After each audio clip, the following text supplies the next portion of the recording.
kamu atau ada keluarga kamu yang belum sembuh ya, walaupun udah lama sakit ya. Nah, ini saya kasih bocorannya. Kalau ada yang sakit sudah lebih dari 3 bulan, apalagi 6 bulan, apalagi 1 tahun, biasanya itu udah bukan lagi masalah fisik.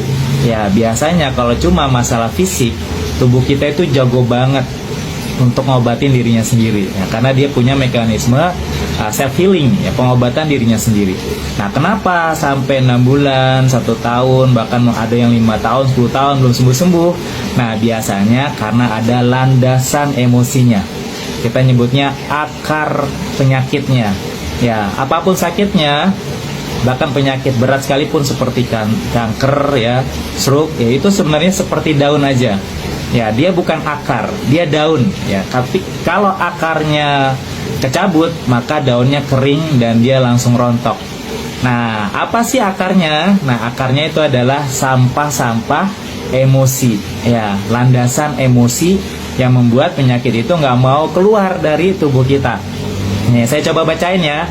Sebenarnya ini rahasia klinik saya, dan ini jadi contekan saya setiap ketika ada kasus apapun ya, sakit ya, yang sudah lama nggak sembuh-sembuh, saya nyontek nih. Saya coba bacain ya beberapa. Misalkan alergi, di sini landasan emosinya adalah penyangkalan tentang kekuatan diri sendiri. Hati-hati ya, ketika dia nggak pede dengan dirinya sendiri, kecenderungan dia akan mudah kena alergi. Apa nih yang selanjutnya? Asam urat misalkan ya. Dia tidak terima kenyataan ya, nggak suka orang lain sukses, apalagi kalau dia hobinya ngomongin orang. Wah, itu asam uratnya bisa tinggi sekali. Asma, ketidakmampuan mengekspresikan kesedihan, perasaan tertekan, sehingga paru-parunya juga dia menjadi lebih kecil, sehingga asmanya lebih muncul ya, lebih mudah muncul dan gak gampang sembuh. Apalagi nih, ada autis ya. Autis ini memendam emosi ya, gangguan kesehatan pada ibu selama hamil. Jadi ketika lagi hamil hati-hati ya, nggak boleh memendam emosi. Anaknya bisa cenderung kena autis. Autoimun, tidak mampu melepas dendam masa lalu ya. Nauzubillah min dzalik ya, mukanya hati-hati ya ketika merespon permasalahan hidup kita. Banyak nih ya, coba saya bacakan lagi. Diabetes ya, perasaan tidak puas, kesedihan yang mendalam, keinginan besar untuk mengontrol, tidak sabaran, maka dia pankreasnya rusak ya, gula darahnya nggak keluar banyak dari tubuhnya, lebih banyak yang masuk, akhirnya kena diabetes. GERD ya, takut, perasaan tidak puas pada diri sendiri, kesedihan, kecemasan, dan kebencian. Hati-hati nih diuji dengan GERD ketika ada landasan emosi yang seperti itu. Ginjal bocor ya, akibat kekecewaan, perasaan gagal, rasa malu yang ditekan. Nah, itu hati-hati kena penyakit ginjal. Haid tidak teratur ya, pasti hormonal, itu juga disebabkan oleh stres ya, tidak bisa merespon dengan positif ketika dapat ujian dari orang sekitar. Apalagi nih, banyak nih ya, insomnia ya, penolakan akan proses hidup ya, perasaan bersalah dan takut. Nah, ini hati-hati, jadi nggak bisa tidur ya.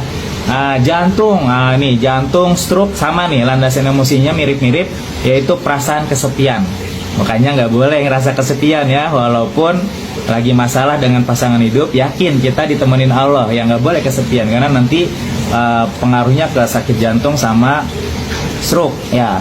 Kolesterol tinggi ya, ini disebabkan apa ya, ini tidak bisa menahan amarah ya, terlalu meluapkan amarah, jadi itu juga nggak bagus juga. Ditahan nggak boleh ya, dilepaskan juga keberlebihan juga nggak boleh.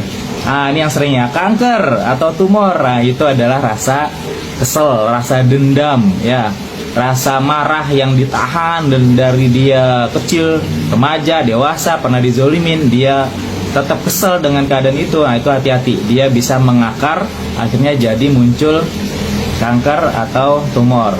Prostat, perasaan bersalah secara seksual. Nah, ini hati-hati ya, udah berumah tangga, nggak boleh ya. Kalaupun belum ideal, nah tetap bersyukur ya. Sambil minta sama Allah ya, pasangannya rela ya untuk melayani, karena minimal kalau buat laki-laki seminggu 2 kali ya, biar nggak prostat ya. Nah, ini banyak sekali nih teman-teman, saraf kejepit ya, usus buntu, wasir. Ini seru banget ya. Nah, ini contekan saya. Dan teman-teman semua, kalau kita pahami ini, insya Allah ketika kita dikasih ujian sakit yang nggak lama yang belum yang udah lama nggak sembuh-sembuh, sebenarnya tugas kita bukan hanya ngobatin fisiknya ya, tapi ngobatin secara emosionalnya. Nah, ini saya juga ada contekan nih kayak gini nih. Ini setiap penyakit kita bikin nih kalau di Warung Sehat ya, untuk kesuburan, untuk GERD, untuk diabetes. Nah, ini kita coba memang memaksimalkan cara pengobatan, bukan hanya ngobatin fisik, tapi yang paling utama adalah akar masalahnya.